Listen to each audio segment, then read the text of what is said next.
Hey mga kasaka, panibagong araw, panibagong video, panibagong vlog at panibagong update na naman. So ngayon ay Sabado, December 9, sorry.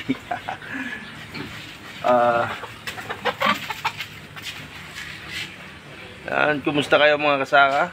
Ngayon ay tapos na tayo ng morning chores dito.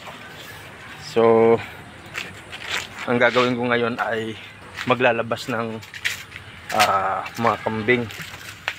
So sa ngayon, ang andito sa akin ngayon ay 4 at yung another na 4 ay nasa kabilang pastulan. So dito kasi sa likuran ay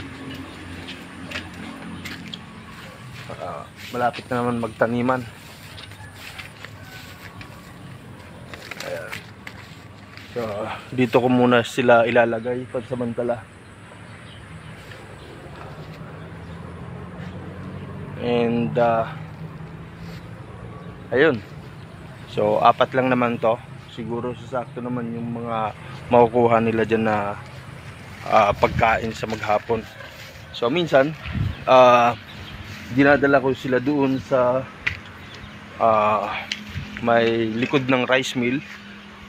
Wala nang planong pataniman yon. Kaso nga lang maraming kalabaw. And yung mga kalabaw, kapag nandun tong mga kambing na to, nakakaawa, hindi na sila kumakain. So ayun, dito muna sila, itong 4 na to. Tara, samahan nyo ako.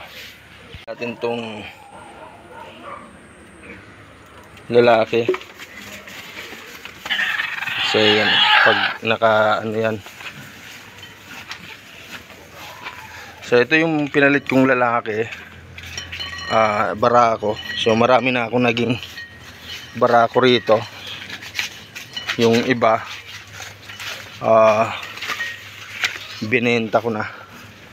Kasi mahirap kasi yung yung isang lahi yung panggagalingan, tapos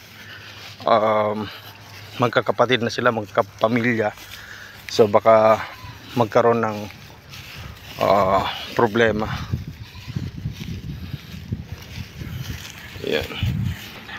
So ayan, ang Mount Mayon ay natatakpan ng ulap. So kunin natin yung 3. So ayan, inuuna ko yung lalaking ilabas para hindi hindi tigas ang ulo kasi nun eh. Ayan.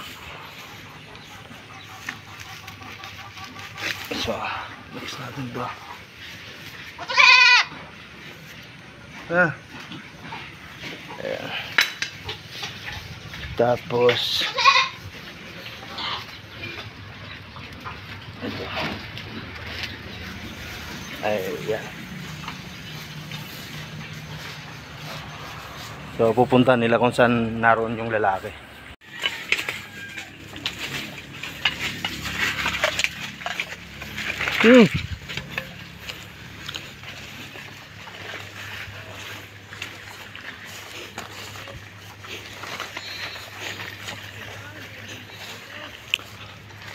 So napakaganda ng araw ngayon. At walang sinyalis na uulan. So pag mga ganitong oras, alas 10, ang gagawin lang nito, tatambay pa lang to.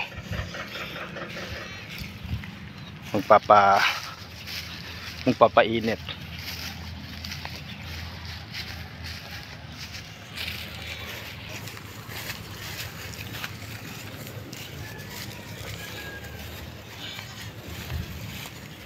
So ang kailangan lang dito ay medyo malayo sila dapat sa isa't isa.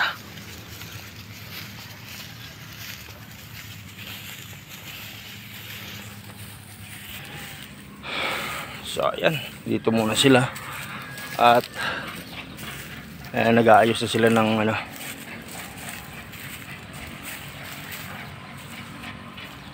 ng pilapil. So ready na to para padaanan ng spiral.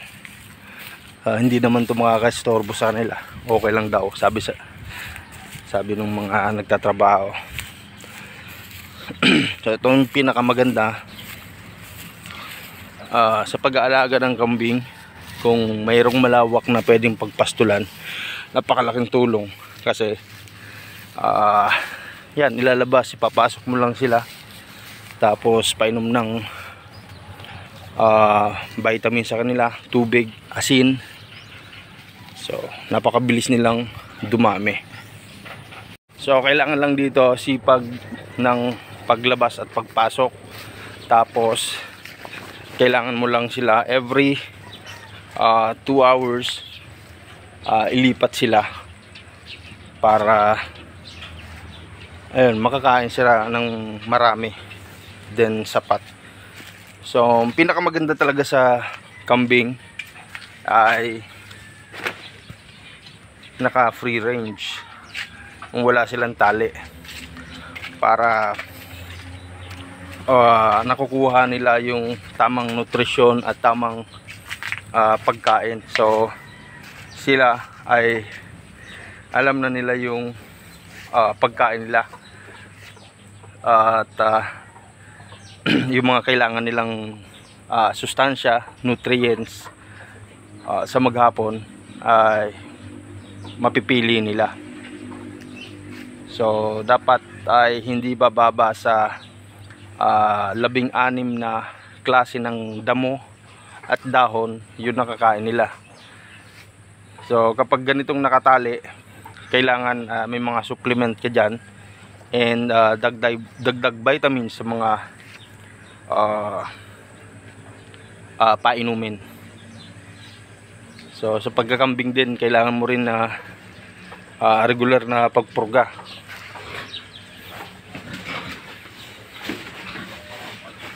Ayan. So tapos na tayo sa paglabas ng kambing. So ayun, monitor na lang tayo dito sa maghapon. Kung maglilipat ng kambing, and then ito, bantay ng ating mga bagong panganak na baboy. So yung mga beef natin ay pwede na silang iwan at safe. And ayun, napakabait na itong inahin na to. Ilang days na, 5 days na, and nakakapag na siya, nakakapagpadede na siya ng normal. Tapos malakas na kumain.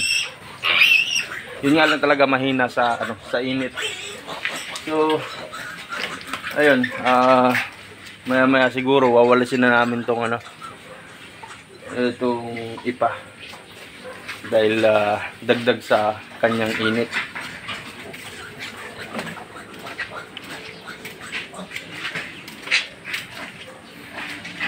So ngayong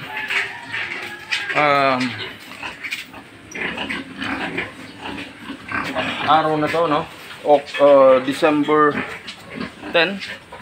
So pumapalo ngayon ng 160 yung live weight sa merkado, pero yung napagtanungan ko ay 150 pa rin. So hindi ko muna binigay, sabi ko sa kana pag naubusan nila yung pero hindi natin papaabutin ng 20 to. Hahanap lang tayo ng mas malaki-laki yung offer, kasi 10 to, hindi sila lugi, kasi hindi nabababa ng 90 kilos yung ating mga baboy, pera dun sa dalawa na line of 7. Pero hindi pa rin sila lugi. So yun, hanggang dito na lang ang ating video. Maraming salamat muli sa mga nag subscribe. At sa mga nadadagdag at sa mga nanonood, thank you very much sa inyo. Pagpalain kayo ng Panginoon. Lagi kayong mag-ingat. Laging magpalakas. This is Edgar, simpleng magsasaka from Bicol. Ingat. Cheers and peace.